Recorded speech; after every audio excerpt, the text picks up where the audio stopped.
ప్రేక్షకులందరికీ నమస్కారం. ఈరోజు మన స్టూడియోలో ప్రముఖ ఆధ్యాత్మికవేత్త వేదిక్ ఆస్ట్రాలజర్ గోనుగుంట్ల సురేష్ బాబు గారు ఉన్నారు. గురువుగారితో మాట్లాడేద్దాం. నమస్కారం గురువుగారు. మణికంఠ గారు నమస్కారం అండి. గురుగారు, జూన్ మాసంలో మేషరాశి వారి పరిస్థితి ఏ విధంగా ఉండబోతుంది, ఎలాంటి జాగ్రత్తలు పరిహారాలు తీసుకోవాలి? ఏళ్ళనాడు శని ప్రభావం స్టార్ట్ అయింది, మరి ఆందోళన చెందాల్సిన అవసరం ఉందా లేదా ఈ మంత్ బాగానే ఉంటుందా? ఓవరాల్గా ఎలా ఉండబోతుంది? సో మనం మేషరాశి వాళ్ళకి గురించి ఉగాది రాశి ఫలాలు చాలా క్లీన్గా చెప్పాం. వాళ్ళకి ఏళ్ళనాటి శని స్టార్ట్ అవుతుందని, అంతేకాకుండా లాస్ట్ వీళ్ళకి మనకి జనవరి మార్చి ఎండింగ్ స్టార్ట్ అయిందండి. అంటే వీళ్ళకి 2 months ఆల్రెడీ కంప్లీట్ అయిపోయింది. April month, May month. కొంతమందికి దీని యొక్క ప్రభావం వాళ్ళ మీద పడిందండి. తెలిసిన వాళ్ళ ఒక ఫ్రెండ్ వాళ్ళ మదరు స్ట్రోక్ వచ్చింది. ఖచ్చితంగా వచ్చిన 5 daysకి, గ్రహం మారిన 5 daysకే అది సింబల్. ఎందుకంటే 7.5 సంవత్సరం ఉంటుంది కాబట్టి, అందులోనూ ఏజ్డ్ లేడీ అనమాట. థర్డ్ సైకిల్ చాలా ప్రభావం ఉంటుంది. ఎవరికైనా కనుక 60-65 years లేదంటే 50-55 అంటే త్రీ టైమ్స్ ఎవ్రీ 30 yearsకి ఒకసారి వస్తుంది. పుట్టినప్పుడు వస్తే 30, తర్వాత మళ్ళీ 60 yearsకి ఇట్లా ఈ టైంలో కనుక థర్డ్ టైం కనుక వస్తే వాళ్ళకు చాలా చాలా కేర్ఫుల్గా ఉండాలి. ప్రభావం చాలా సీరియస్గా ఉంటుంది. రెండోది, ఇంట్లో అష్టమ శని ఉన్నా, అర్ధాష్టమ శని ఉన్నా, ఇంకొకరికి ఏళ్ళనాటి శని ఉన్నా కానీ ఆ ఇంటి మొత్తానికి చాలా తీవ్రంగా ఉంటుంది. ఒకసారి వీళ్ళ ఫ్యామిలీ మెంబర్స్ మొత్తం హారోస్కోప్ చెక్ చేసుకోవడం చాలా మొత్తము. అందులోనూ కొంచెం ఏజ్డ్గా ఉన్నవాళ్ళు చాలా జాగ్రత్తగా ఉండాలి. ఇవి కాకుండా ఆల్రెడీ కొంతమందికి ఇటు యొక్క ప్రభావం చూపిస్తూ నాకు ఫోన్లు చేస్తున్నారు. అశ్విని నక్షత్రం, భరణి, కృతికా నక్షత్రం. ఎనివే కృతికా నక్షత్రం ప్రాబ్లం ఉంది, సూర్యుడు ఉండటం వల్ల వీళ్ళు రాబోయే ఎలా ఉంటుంది ఏంటి అని ప్రికాషన్స్ తీసుకుంటూ మనకి ఉగాది రాశి ఫలాలు ఇందులో చాలా క్లీన్గా పరిహారాలు కూడా చెప్పామండి. అది ఒకసారి చూసుకుంటే. రెండోది, ఎలాంటి స్టీరియోటిప్లు వద్దండి. అంటే మేము ఈ వీడియో చూసామంటే ఆ వీడియో చూసాం, అక్కడ చేసాం, ఇక్కడ చూసామని చాలామంది కన్ఫ్యూజన్తో వస్తుంటారు. అందుకని నా వీడియోలు చూడండి, నా వీడియో కింద కామెంట్ చూడండి, మీ ఎక్స్పీరియన్స్ చూడండి, వేరే వాళ్ళకి షేర్ చేయండి. ఎందుకంటే నేను బాగా స్క్రిప్చర్స్ అన్ని తీసి ఒకటికి 10 సార్లు రివైవ్ చేసి ఎట్లా ఉందనేది చెప్తూ ఉంటాను. రెండోది ఎక్స్పీరియన్స్, ఒక పక్క థియరీ, ఒక పక్కన ప్రాక్టికల్గా చాలా కాల్స్ వస్తూ ఉంటాయి. అవి ఎలా ఉన్నాయి ఏంటంటే కంబైన్ చేసి చెప్తూ ఉంటాం. ఒక కేస్ స్టడీ లాగా, ఇవి రాశి ఫలాలాగా చెప్పే కంటే కూడా ఒక కేస్ స్టడీ ప్రజెంటేషన్ లాగా చేస్తే జనాలకి అంటే ఈ కాలం వాళ్ళకి బాగా కనెక్ట్ అవుతాయని చెప్తూ ఉన్నాను. అయితే ఈ మేషరాశి జూన్ మంత్ ఫలితాలకు వెళ్ళబోయే ముందు ఈ రాశి వాళ్ళకి ఒక చక్కటి పరిష్కారం, చాలా తక్కువ ఖర్చుతో బెస్ట్గా ఉండే ఒక పరిష్కారం తీసుకొని వచ్చాం. ఒక రెమెడీ, లేదంటే మనకి ఏమని చెప్తారు, ఒక పరిహారం అని చెప్పుకోవాలి. ఎవరికి ఈ పరిహారం అంటే, ఎవరైతే ప్రేమించి పెళ్లి చేసుకుంటారో, ప్రేమించి పెళ్లి చేసుకున్న తర్వాత మ్యారీడ్ లైఫ్లో బాగా ప్రాబ్లమ్స్ వస్తూ ఉంటాయో, తర్వాత లేడీస్ చాలామంది వాళ్ళ హస్బెండ్ వాళ్ళ మాట వింటలేదని, లేదంటే బాగా పొరపచ్చులు వచ్చాయని, అన్యోన్యత లేదని బాధపడుతూ ఉంటారు, వాళ్ళకి ఈ రెమెడీ. రెండో కేటగిరీ రెమెడీ ఎవరంటే, పెళ్ళయింది, హస్బెండ్ మా దగ్గర ఉండట్లేదండి అని, XYZ రిలేషన్షిప్స్ అన్నీ ఉన్నాయండి, మా మీద అటెన్షన్ పే చేయట్లేదండి, ఇబ్బంది పెడుతున్నా అన్న వాళ్ళకి, అంటే వీళ్ళిద్దరు కలిపి ఒకటే కేటగిరీ. రెండో కేటగిరీ ఎవరికంటే, మేము అంతా బాగున్నామండి, కాకపోతే ఇంకా ముందు బాగా ఎదగాలి, ఒక నెక్స్ట్ స్టేజ్కి వెళ్ళాలి బిజినెస్, లేదంటే ఒక హైయర్ లెవెల్ మేనేజర్, ఒక నాయకత్వ లక్షణాలు కావాలనుకున్న వాళ్ళకి ఇది రెండో కేటగిరీ. మూడో కేటగిరీ ఎవరంటే, మేము కష్టాలు పడుతున్నామండి, నిత్యం దరిద్రం అనుభవిస్తున్నాము, మా దగ్గర ఎలాంటి డబ్బులు కూడా లేవు, చిన్న పరిహారాలు చేసుకోవాలని అనుకున్న వాళ్ళకి ఈ మూడో కేటగిరీ అండి. ఈ ముగ్గురికి ఒకటే రోజు చేయాల్సిన పని ఏంటంటే, ముగ్గురు 3 డిఫరెంట్గా చేయాల్సిన పరిహారం ఏంటంటే, జూలై 11న పౌర్ణమి వస్తుంది. దీన్ని ఏరువాక పౌర్ణమి, ఏరువాక అంటారు.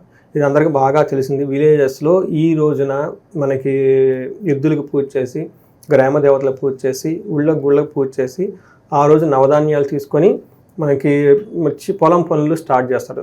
దాన్ని నాగలతో దున్నడానికి స్టార్ట్ చేసుకుంటూ వెళ్ళిపోతుంటారు అనమాట. ఇది విలేజెస్లో జరిగేది, అందరికీ బాగా తెలుస్తుంది. అయితే తెలవంది ఇంకొంతమంది తక్కువగా ప్రచారంలో ఉన్నది ఏంటంటే, ఆ రోజున మర్రి చెట్టు, గుర్తుపెట్టుకోండి, మర్రి చెట్టుకి ప్రదక్షిణం చేసి పూజ చేసి ముగ్గురు ముత్తైదులు గనక మనకి తాంబూలం గనక పంచినట్లయితే ఎంతో శక్తి వస్తుంది. ఆ శక్తితో వీళ్ళ భర్తను కాపాడుకునే ఒక గొప్ప శక్తి వరం వీళ్ళకి అది ఆ ప్రక్రియ ద్వారా వస్తుందండి.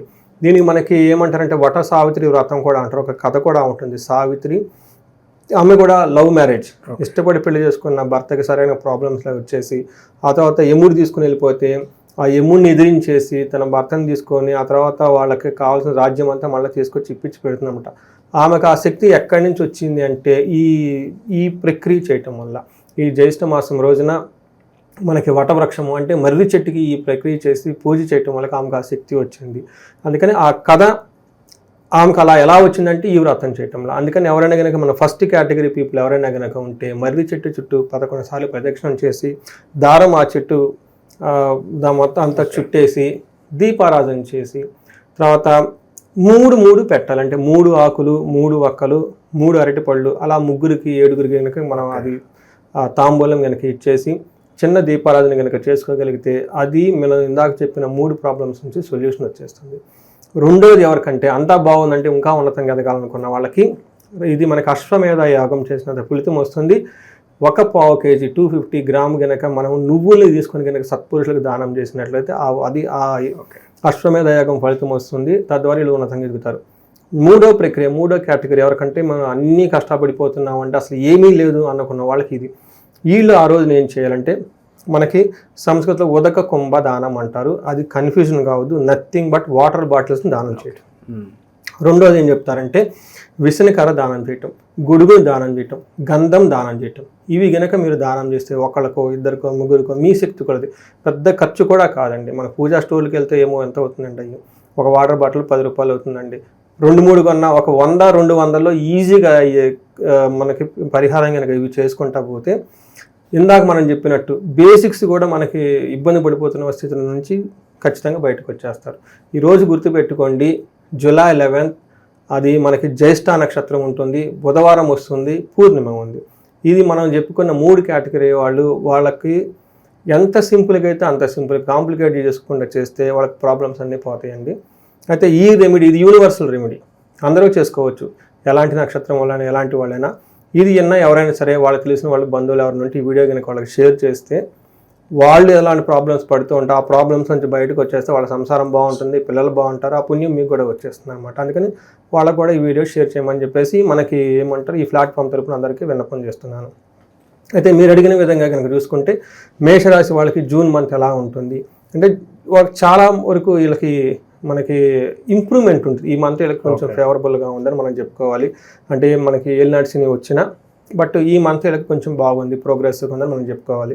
మన డీటెయిల్స్ కనుక చూస్తుంటే ఇందులో అశ్విని 1, 2, 3, 4 పాదాలు, భరణి 1, 2, 3, 4 పాదాలు, కృతిక ఫస్ట్ పాదం అంతా మేషరాశిలో ఉంటారు. మనకి పేరు బలం ప్రకారం చూసుకుంటే వీళ్ళకి చూ, చే, చో, లా, లీ, లు, ఏ, లో, ఆ అన్న అక్షరాలంతా మనకి మేషరాశిలో ఉంటారు. ఇంతేకాకుండా మనకి గ్రహస్థితిని బట్టి మనం చూసుకుంటే సూర్యుడు సంచారం మిథున రాశిలో 15వ తారీఖు, బుధ సంచారం మిథున రాశిలో 6వ తారీఖు, శుక్రుడు సంచారం మీన రాశిలో 31వ వరకు, మే 31 నుంచి జూన్ 29 వరకు వాళ్ళు అక్కడే ఉంటారండి. కుజుడు సింహరాశిలో వచ్చేటప్పటికి ఎక్కడ ఉంటారంటే వీళ్ళకి సింహరాశిలో కుజుడు ఉంటారు. వీళ్ళు కూడాను జూలై 20th నుంచి స్టార్ట్ అయ్యి జూన్ 7th వాళ్ళు ఎంటర్ అవుతూ ఉన్నారనమాట. జూలై 28th వరకు కూడా వీళ్ళు అక్కడే ఉంటారు. ఈ యొక్క గ్రహస్థితిని బట్టి కనుక మనం చూసుకుంటే మనకి లఘు గోచారము సూక్ష్మ గోచారం అన్న ప్రకారం కనుక చూసుకుంటే సూర్యుడు వీళ్ళకి 3వ ఇంట్లో ఉండటం వల్ల సక్సెస్ వస్తుంది, కార్యజయం వచ్చేస్తుంది. 5వ ఇంట్లో కుజుడు ఉండటం వల్ల ధనం లాస్ అయ్యేది కనుక ఇంతకుముందు వాళ్ళు కోల్పోయి ఉంటే ఆ ధనం నష్టం కాకుండా వాళ్ళకి స్టాగ్నేట్గా నిలబడి ఉంటుంది.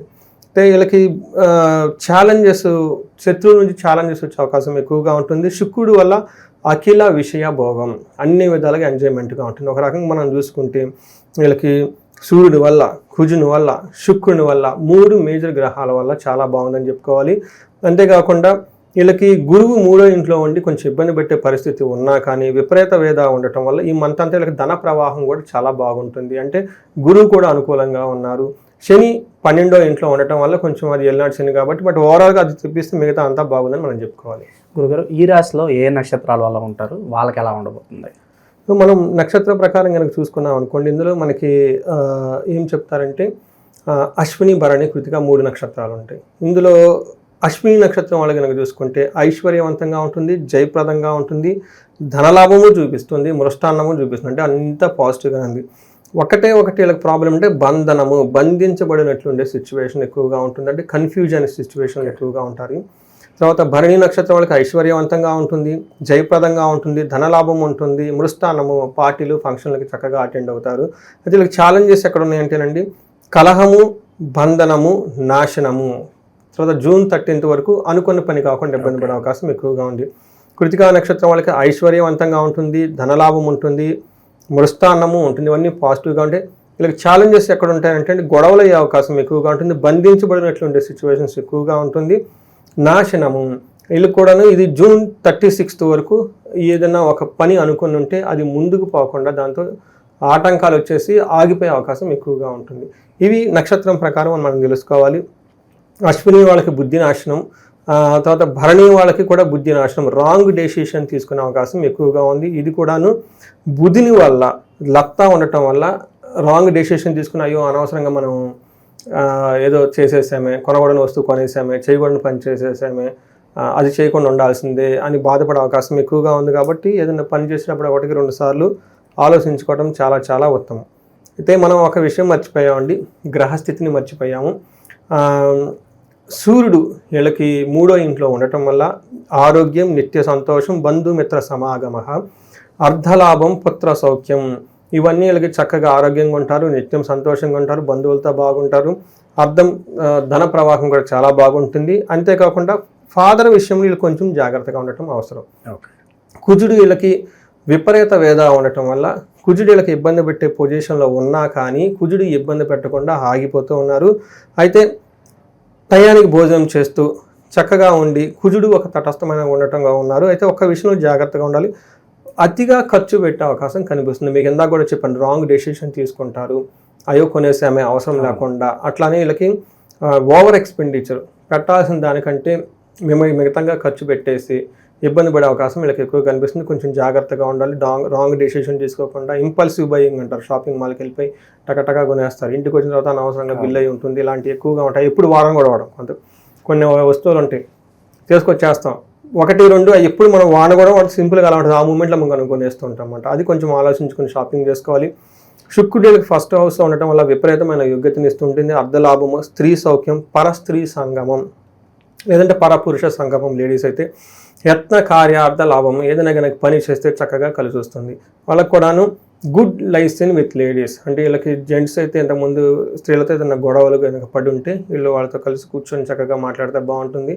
అదేవిధంగా లేడీస్ కనుక ఏదైనా కనుక ప్రాబ్లమ్స్ ఫేస్ చేస్తుంటే ఆఫీస్లో కొలీగ్స్ ఇంట్లో ఎవరన్నా వాళ్ళతో ఇది కూర్చొని చక్కగా మాట్లాడి వాళ్ళకున్న సమస్యలన్నీ పోగొట్టుకొని ఒక మంచి హెల్దీ అండ్ ఎన్విరాన్మెంట్ని వాళ్ళు క్రియేట్ చేసుకునే అవకాశం చాలా ఎక్కువగా ఉంది. ఇది 3 గ్రహాలకున్న స్థితిని బట్టిగా మనం చూసుకుంటే, అంటే ఒక రకంగా చెప్పాలంటే మేషరాశి వాళ్ళకి ఏలినాటి శని ఉన్నా కానీ లాస్ట్ 2 months అంత సరిగా లేకపోయినా ఈ మంత్లో జూన్ మంత్లో చాలా బాగుంటుంది. గురుగారు, ప్రజెంట్ ఉన్న గ్రహస్థితి బట్టి ఎలాంటి పరిహారాలు బాగా అవసరం అంటారు వీళ్ళకి? ఫస్ట్ పరిహారం అండి, ఏలినాటి శని స్టార్ట్ అయింది కాబట్టి 1-2 సార్లు ఎవరైనా మిస్ అయ్యి ఉంటే ఇంతకుముందు, అందుకంటే రిపీటెడ్గా చెప్తూ ఉన్నా, ఉగాది రాశి ఫలాలు నా వీడియో ఫస్ట్ చూడాలండి. అందులో చాలా క్లీన్గా వాళ్ళు ఎక్స్ప్లెయిన్ చేయడం జరిగింది, పరిహారాలు కూడా చేయడం జరిగింది. అది బిగ్గెస్ట్ పరిహారం. 7.5 సంవత్సరం ఉంటుంది కాబట్టి 7.5 సంవత్సరం ఆ పరిహారాలు చేసుకోవాలి. రెండోది శని పిప్పలాద స్తోత్రం, ఎవరైతే 7.5 సంవత్సరం చదువుతారో ఉదయం సాయంత్రం సూర్యోదయంలో 7.5 సంవత్సరం తర్వాత శని వాళ్ళని ఎప్పుడూ బాధ పెట్టడంట, ఇంకా అదే లాస్ట్. అందుకని వాళ్ళ పరిహారాలు అందులో అన్నీ చాలా చెప్పడం జరిగిందండి. అయితే ఇప్పుడు మనకు వచ్చేటప్పటికి కుజుడు కొంచెం ఇబ్బంది పెట్టే పరిస్థితిలో ఉన్నారు కాబట్టి మంగళవారం రోజున కందులు 1 kg దానం చేసి సుబ్రహ్మణ్యేశ్వర స్వామి గుడికి దేవస్థానానికి వెళ్తే చాలా బాగుంటుంది. ఇవి కాకుండా ఇంకా వీళ్ళకి ఏదైనా కనుక గొడవలు ఎక్కువగా కనుక అయితూ ఉంటే చండీ హోమం, చండీ పారాయణం చేయించుకున్నా, లేదంటే మన్యు సూక్త పారాయణం చేయించుకున్నా చాలా బాగుంటుంది. ఇంకా ధనానికి ఐశ్వర్యానికి చాలా బాగుంది. బట్ స్టిల్ ధనానికి ఎవరైనా కనుక ఇబ్బంది పడుతూ ఉంటే, ఒకటి ఏలినాటి శనితో ధనం ఖర్చు పెట్టొద్దండి, పోతే డబ్బు పెడితే మళ్ళీ తిరిగి రాదు. ఎవరైనా కనుక ఇంకా ఇబ్బంది పడుతూ ఉంటే వాళ్ళు కుబేరు పాశుపతం అభిషేకం కానీ మహాలక్ష్మి విశేష హోమం జరుపుకున్నా బాగుంటుంది. ఇంకా ఎవరైనా పెళ్లికి సంబంధించిన విషయాలు, లేదంటే జీవితంలో ఇంకా ఏదైనా కనుక బంధించబడినటువంటి సిచ్యువేషన్స్ ఎక్కువగా ఉంది కాబట్టి వీళ్ళు పెంజర్లా అని చెప్పేసి మనకి బెంగళూరు నేషనల్ హైవేలో హైదరాబాద్ నుంచి ఒక 30 కిలోమీటర్ దూరంలో అనంత పద్మనాభ స్వామి టెంపుల్ ఉంటుందండి. ఇది స్వయంభూవు. ఈ బంధించబడినట్లున్న సిచ్యువేషన్ నుంచి అనంతమైన అవకాశాలు, అనంతమైన తత్వాన్ని, ఇన్ఫినిటీని, ఒక ఫ్లోని మనలో ఒక ఎనర్జీ రావడానికి ఆ టెంపుల్ని విజిట్ చేసి చాలా బాగుంటుంది. అక్కడ మహాలక్ష్మి అమ్మవారు కూడా ఉన్నారు కాబట్టి ఏదైనా ఒక చిన్న పూజలు అలాంటివి చేయించుకుంటే చాలా బాగుంటుందండి. ఓవరాల్గా జూన్ మాసంలో మేషరాశి వారికి ఏ విధంగా ఉంటుంది, ఎలాంటి రెమెడీస్ చేసుకోవాలి, మీ మాటలో చాలా బాగా వివరించారు గురుగారు. ధన్యవాదాలు.